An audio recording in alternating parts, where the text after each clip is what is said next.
Montana Territory, 1881, the wind howled low across the empty plains as dusk settled like ash over the Bitterroot Valley. Inside a sagging cabin of split pine and patched canvas, Charlotte Jennings tucked a threadbare quilt tighter around her daughter's tiny frame. The girl's stomach gave a quiet, painful growl, and Charlotte closed her eyes, pressing her lips to the crown of her daughter's tangled blonde hair. "I know, baby, I know," she whispered. Rosalie was 5, too small for the weight she carried in her eyes. Charlotte had pretended she'd eaten earlier, slipping her own portion of boiled potato onto her daughter's tin plate instead. Her bones ached from weeks of rationing, and her hands, calloused and dry, trembled slightly as she rocked the child close against her chest. Rosalie's breathing slowed into sleep, but Charlotte stayed still, eyes wide open, staring at the black space beyond their crooked window. Winter was coming early this year. The last of the corn had withered in the frost. The chickens were gone, traded for flour that had run out 3 days ago. And her husband? No, she would not think of him now. The door creaked open without warning. Charlotte jolted upright, heart racing, one hand reaching blindly for the rusted rifle propped against the wall. But the figure that stepped through the doorway did not belong to the past.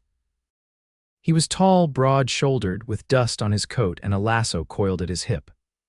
A battered hat shaded his eyes, but when he stepped fully into the light of the dying hearth, Charlotte saw them blue, clear as melted snow, and familiar in a way that made her chest tighten. "Charlotte," he said, voice low, uncertain. She blinked, frozen. "Silas," he took off his hat. "It's been a long time, 10 years, maybe more." Silas Callahan had been the rancher's son back in Dillon, the boy who used to bring her wildflowers after Sunday service and carve her name into cottonwood trunks. But that was before her father lost their land, before the war took everyone they knew, before she married a man who promised her safety and left her instead with bruises and silence. "What are you doing here?" she asked, still holding Rosalie close. He looked around, taking in the sagging roof, the empty shelves, the fire that was more ember than flame. "I was coming back from delivering cattle east, passed through the valley. I saw your name on the old fence post, thought I might check if it was really you." She didn't speak. Her throat felt too tight. Silas stepped forward, slow and careful. "Do you need help?" The question cracked something open in her. She looked down at Rosalie, still sleeping, unaware of how close they were to nothing. Charlotte had tried so hard to be enough for her daughter. But tonight her little girl had gone to sleep hungry in her arms. "I need food," she said, voice breaking. "I need work, I need—" "You do not have to say all of it," he said gently, setting his hat on the table. "Let me help." Charlotte hesitated. Pride had kept her going this long. But pride would not fill Rosalie's belly. Silas moved past her without waiting on permission, kneeling beside the hearth. He reached into his saddlebag and pulled out a wrapped bundle bread, dried beef, even apples. He laid it on the table like it was nothing, like it did not mean everything. Charlotte's knees wobbled. She held Rosalie tighter, and Silas looked up at her with something soft in his face. "You still drink coffee?" he asked. She nodded, not trusting her voice. He grinned just a flicker and started stoking the fire, adding kindling from his pack. The cabin glowed brighter, warmer. "I have a place," he said as he worked. "About an hour west. Small ranch, but good land. I run cattle, have 3 hands that help me through the season. There's room for more." Charlotte finally lowered herself into the chair, her arms aching from holding Rosalie so long. She watched Silas move, confident, quiet, kind. He had changed, but not in the way that mattered. "You offering me work?" she asked. "I am offering you whatever you need," he said, meeting her eyes. For a long moment, neither of them spoke. The only sound was the crackle of firewood and the slow breathing of a child finally resting. Then Silas stood and gently lifted Rosalie from Charlotte's arms, cradling her like she was made of porcelain. "Let's get her to bed." Charlotte followed him to the small cot. He laid the girl down, brushing her hair back with a tenderness that made Charlotte's chest ache. "She yours?" he asked softly. "Yes," she said, voice quiet. "Her name is Rosalie, pretty name. She's strong, smart, she's everything."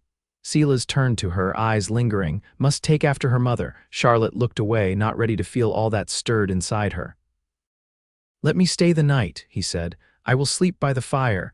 In the morning we will ride to my place. I will not let you go hungry again." She hesitated, then nodded. "All right." She watched as he rolled out a bedroll and settled down near the hearth.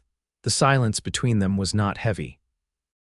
It was steady, like the slow build of something new. Charlotte lay back down beside her daughter, but her eyes stayed on Silas and his stayed on her. For the first time in months she slept without fear, and the wind outside did not sound so lonely anymore. The morning broke pale and cold, with frost glazing the edges of the brushwood outside. Charlotte stirred before the sun fully rose, easing herself up from the cot. Rosalie was still asleep, one small hand curled beneath her chin, her breathing soft and steady. Charlotte tucked the quilt a little higher and stepped lightly across the plank floor. Silas was already stoking the fire, sleeves rolled, steam rising from a blackened tin pot hung above the flames. He glanced up, eyes meeting hers, and gave a small nod. Not a greeting, not a question. Just something steady that settled between them. "You sleep at all?" she asked, voice scratchy with sleep. "Some," he said, giving the pot a stir. "Coffee's ready." She poured 2 tin cups and passed him one. The brew was strong and bitter, but it warmed her bones. They drank in silence, the kind that didn't press for words. "I've got an extra horse," he said after a while. "You'll ride with Rosalie. It's a quiet mare, good temperament." Charlotte wrapped her hands around the heat of the cup. "She's never been on a horse before. She'll be all right." "I'll ride close." She looked out the window. The sky was clearing, streaked with pale gold. There was no sign of her old life out there, just open land and the promise of something else. "She won't understand why we're leaving," Charlotte said. Silas leaned against the doorframe. "She doesn't need to, just that she's safe." Charlotte nodded once, the motion small but final. "Let me wake her." By the time the sun crested the ridge, they were packed and mounted. Rosalie, still drowsy, clung to her mother's waist, wrapped in a shawl that smelled faintly of wood smoke and dried sage. The mare beneath them moved with patient steps, and Silas rode just ahead, leading the way west. The trail wound through low hills and scattered pine, their needles dusted white. A hawk circled overhead, silent. The air smelled sharp and clean. Charlotte didn't speak. She kept her arms around Rosalie, her eyes on Silas's back, and let the quiet settle in. It was near midday when the ranch came into view. It wasn't grand, no fences painted, no gates carved, but it was solid. A 2-room cabin stood at the base of a gentle slope, with a barn off to one side and cattle grazing in the pasture beyond. Smoke curled from the chimney. There was life here. Silas dismounted and helped Charlotte down, then reached up for Rosalie, who blinked at him without fear. "This your home?" she asked, voice small. He nodded. "It is." Charlotte stepped onto the porch, the boards held underfoot. The door creaked open to a warm, worn space, rough-hewn but clean, with shelves lined in thick crockery, a wooden table, and a cast-iron stove that radiated heat.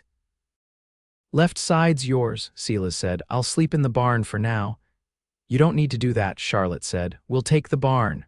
"No," he said, voice even. "You need warmth. She needs a bed." Rosalie tugged on her skirt. "Is there food?" Silas crouched beside her. "You like biscuits?" She nodded. "Good, I've got some. Let's see if they're still warm." He led the girl to the stove, pulled a tin from the warming shelf, and handed her one. She took a bite, eyes wide. Charlotte leaned against the doorframe, watching the two of them.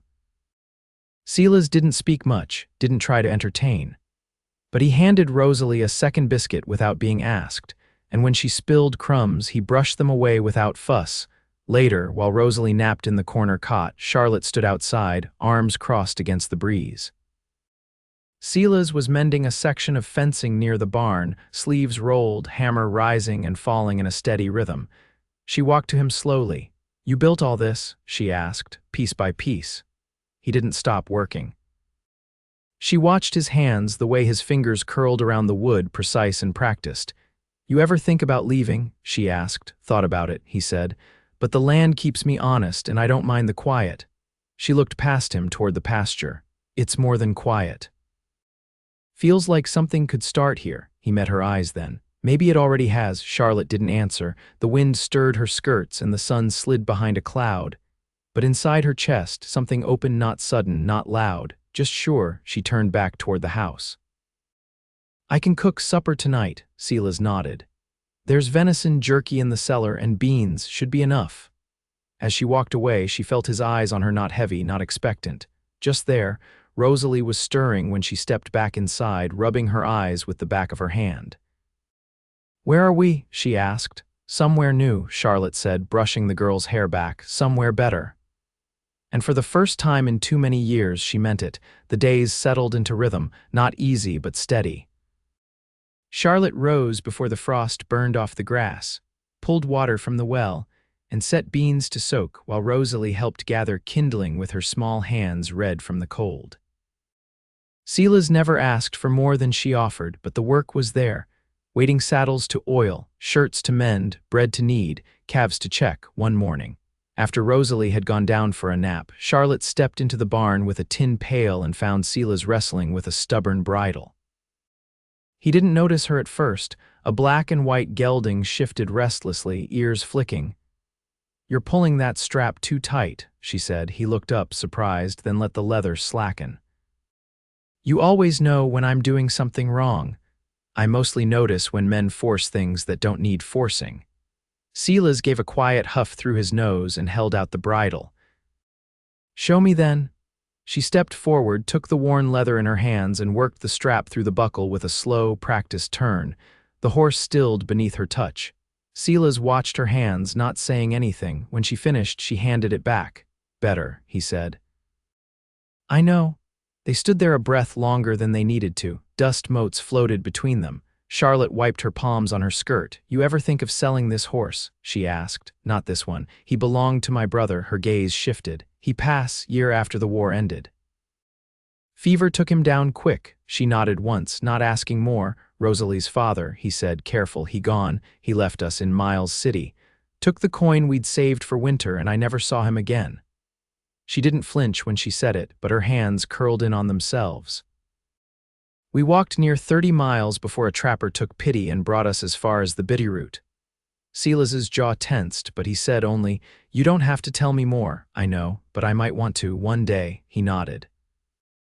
"I'll be here." She turned before her chest could betray her, walking out into the light. That evening, a storm gathered in the west. Not snow, not yet, but wind sharp enough to rattle the shutters and make the chimney moan. Charlotte kept Rosalie close to the hearth while Silas brought in the last of the feed sacks. Supper was rabbit stew and cornmeal biscuits, and when Rosalie fell asleep with her cheek against Charlotte's arm, Silas gently lifted her and carried her to bed without a word. As the wind rose, Charlotte stood at the window watching the trees sway. Silas came to stand beside her, arms folded. "You afraid of wind?" he asked. "No, just what it carries." He looked at her out the corner of his eye. "You think something's coming? Something always is. Just don't always know if it means trouble or change." Silas was quiet for a moment. "I don't want you thinking you owe me anything. I don't. But I want you to know I meant it what I said that first night. You can stay as long as you want. This place isn't just mine anymore." She turned to him, the firelight catching on her cheek. "I didn't think I'd ever feel safe again, not in a way that didn't feel borrowed. You don't have to borrow anything here." Her breath caught, but she didn't look away. "Then maybe I'll let myself believe it." Silas reached up, slow and deliberate, and brushed a curl behind her ear. His hand lingered a second too long, but she didn't move. "I won't rush you," he said. "You already haven't." He stepped back, gave her space to breathe. But something had shifted, like a gate unlatched. Outside, the wind pressed against the walls, but inside, the warmth held. The storm passed by morning, leaving behind a sky scrubbed clean and a stillness that felt like a beginning. By late November, the light grew thinner each day, and the mornings came rimmed with ice. The pasture turned brittle beneath the horses' hooves, and the cattle gathered closer to the feed sheds, their breath rising in white plumes. Inside the cabin, warmth held steady, the hearth kept burning, and Charlotte found herself waking before Rosalie, not with dread, but with purpose. Silas had begun leaving space, a ledger open on the table, scraps of cloth beside her mending, a tin of dried lavender tucked quietly near the wash basin. Not gifts, not spoken of, but placed with care for her to discover when she was ready. One evening, she found a carved wooden horse, no taller than her hand, resting on Rosalie's pillow. Her daughter had stared at it, then at her, and asked nothing. She simply tucked it beneath her blanket and slept with her arms around it. Charlotte had spent that evening shelling beans beside Silas at the table, both of them working by lantern light.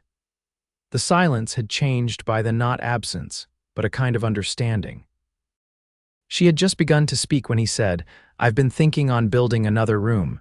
She looked up from her bowl. "For what? For you and Rosalie. You should have doors to close if you want them." "I don't mind the space, I know." "But you might in time." She studied him, the lines at the corners of his eyes, the way his thumb pressed into the rim of the bowl as he worked. "Would you build it even if I never asked? I already started drawing it out." She smiled without speaking. The lantern flickered, and the beans dropped into the bowl, one after the other. The next morning brought the first heavy snow, a slow, quiet fall that blanketed the hills and softened the corners of everything. Rosalie shrieked with delight when Charlotte opened the door, running out in her stockings until Charlotte caught her up and wrapped her in a wool shawl. Silas had saddled the mare already. "Thought we'd check the east fence line," he said. "Won't the snow cover it? Only if the posts are weak." "Better to see now than later." She hesitated, then tilted her head.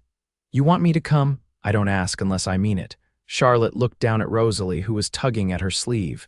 "I want to ride too," Silas crouched. "Then you will. But between us, you'll have to sit real still." Rosalie nodded, solemn. They rode slow across the quiet rise, the snow muffling the world around them. Charlotte sat behind Silas, Rosalie in front, her small hands gripping the saddle horn. The mare's breath came in steady clouds as they moved along the ridge, where the land opened wide below them. Silas pointed toward a cluster of cottonwoods. "That creek down there, it floods come spring, brings trout in sometimes." Charlotte leaned forward slightly. "You fish when there's time. You ever eat what you catch?" He gave a short nod. "Always," she laughed, the sound surprising both of them. "My father used to say a man who throws back a good fish is the same kind to waste a woman's time." Silas turned in the saddle, one brow raised. "And what would your father say about a man who builds a room for a woman before she's asked him to?" Charlotte met his gaze, her breath curling white between them. "He'd tell him not to wait too long before saying what he means." Neither of them said anything more. Rosalie leaned into Charlotte's chest, her head nodding with the rhythm of the mare's steps. By the time they returned, the sky had darkened. Snow thickened. Charlotte lit the lantern while Silas rubbed down the mare and checked the barn doors. Inside, she set Rosalie's damp stockings near the hearth and ladled hot broth into bowls. The girl ate quickly and fell asleep beneath the quilt, the wooden horse tucked beneath her chin. Silas came in near dark, his coat dusted white, his hands raw from the cold. Charlotte handed him the last bowl without a word. He took it, sat at the table, and ate with slow, quiet care. When he finished, he looked up. "I know the world's done cruel by you." She stood still, her hand resting lightly on the back of a chair. "I won't ever ask you to forget it," he said. "But I'd be proud to give you something better to remember." She moved then, pulled out the chair across from him, and sat. Her knees brushed his beneath the table, and neither of them shifted away. "I believe you," she said. He reached across, took her hand in his. She let him. And for the first time in years, she didn't brace for the touch. She leaned forward, voice low. "You should build that room," he nodded once. "I will." Their hands stayed clasped as the fire burned low, the wind slipping soft against the window panes. The world outside was still hard, still uncertain, but inside there was warmth. And a place being made, not borrowed, not begged for them to belong. The walls of the new room rose slow beneath Silas's hands, the cedar planks fitted tight against the wind. He built it just off the main cabin, with a narrow window that faced the pasture and let in the morning light. Charlotte never asked how he managed to fell the trees or drag the timber down from the eastern ridge on his own, but she saw the bruises on his knuckles and the way he favored his right shoulder toward evening. She cooked more now, not out of duty, but because she wanted to. Silas never asked for more than his share, yet he always finished every plate she set in front of him, always with the same quiet care, as if it mattered to him that she had made it with her own hands. Sometimes, after Rosalie had gone to sleep, they would sit together outside the cabin, bundled in coats, watching the shadows stretch across the snow. One night, as the stars pressed low and bright overhead, Charlotte turned to him. "You ever think of marrying?" He didn't look away from the sky. "I did, once, before the war," she waited. "She died of scarlet fever the winter of '65. Her name was Clara. We were set to wed in spring." Charlotte rested her hands in her lap. "I'm sorry. I don't talk about her much, not because I want to forget, just—" "Memory sits quieter than people think." Charlotte's voice was soft. "I never had a wedding. Just a courthouse paper in Miles City and a bruise on my wrist I told the pastor was from falling." Silas turned to face her. "What would you want now if it were yours to choose?" She glanced toward the cabin window, where Rosalie's small figure lay still beneath patchwork quilts. "A home, a man who stays, a life no one can take." Silas's hand found hers on the bench between them, rough and warm. "You already have all that here. The only thing missing is your say." She looked at their joined hands, then up at the man who had never once asked her to forget herself to make space for him. "Then I say yes." He didn't kiss her right then. He simply held her hand tighter, the way a man would grip the reins before a steady ride, and nodded once like he'd always known they'd come to this. They wed in early spring, with the snow still clinging to the northern slopes and the creek beginning to stir beneath its frozen skin. No church. No crowd, just Charlotte in a blue wool dress and Silas in a clean shirt he'd mended himself. Rosalie picked early crocuses from the slope behind the barn and tucked them into her mother's braid. The ranch hands stood off to the side, hats in hand and old misses. Talbot from down the trail read the vows with a voice worn soft from years of prairie wind. When Silas said, "I will," he did not raise his voice, but the words landed like roots in the soil. Charlotte's answer was quieter still. But the way Rosalie beamed and clutched her mother's hand afterward left no doubt. They stayed outside late that night, the three of them wrapped in shawls and blankets, watching the last traces of winter melt into the land. Charlotte leaned into Silas's shoulder, her fingers brushing his with the ease of something earned. "You ever think we'd end up like this?" she asked. "No," he said, "but I hoped." She laid her head against him, closing her eyes. "I used to think love was a thing that came loud and bright. But now I think it's this, a warm place to put your back against." He kissed her hair, slow and careful. "Then let's keep it that way." Years passed steady and full. Rosalie grew tall and curious, her hands always busy, her eyes keen. She learned to ride by 8, to mend by 10, to read the land before the weather turned.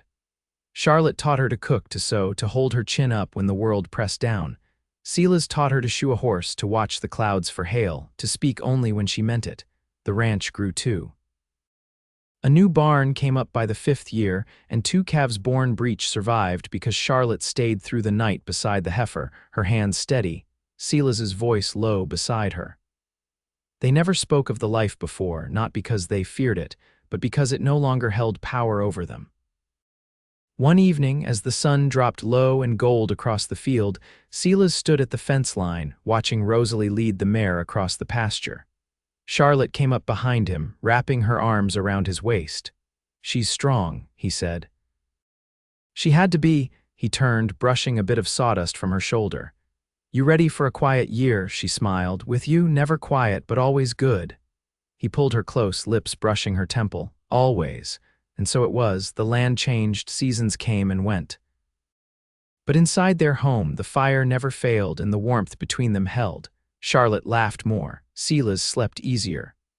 Rosalie grew into a woman with her mother's unshakable spine and her father's gentle hands. They lived, they loved, and they were never alone again.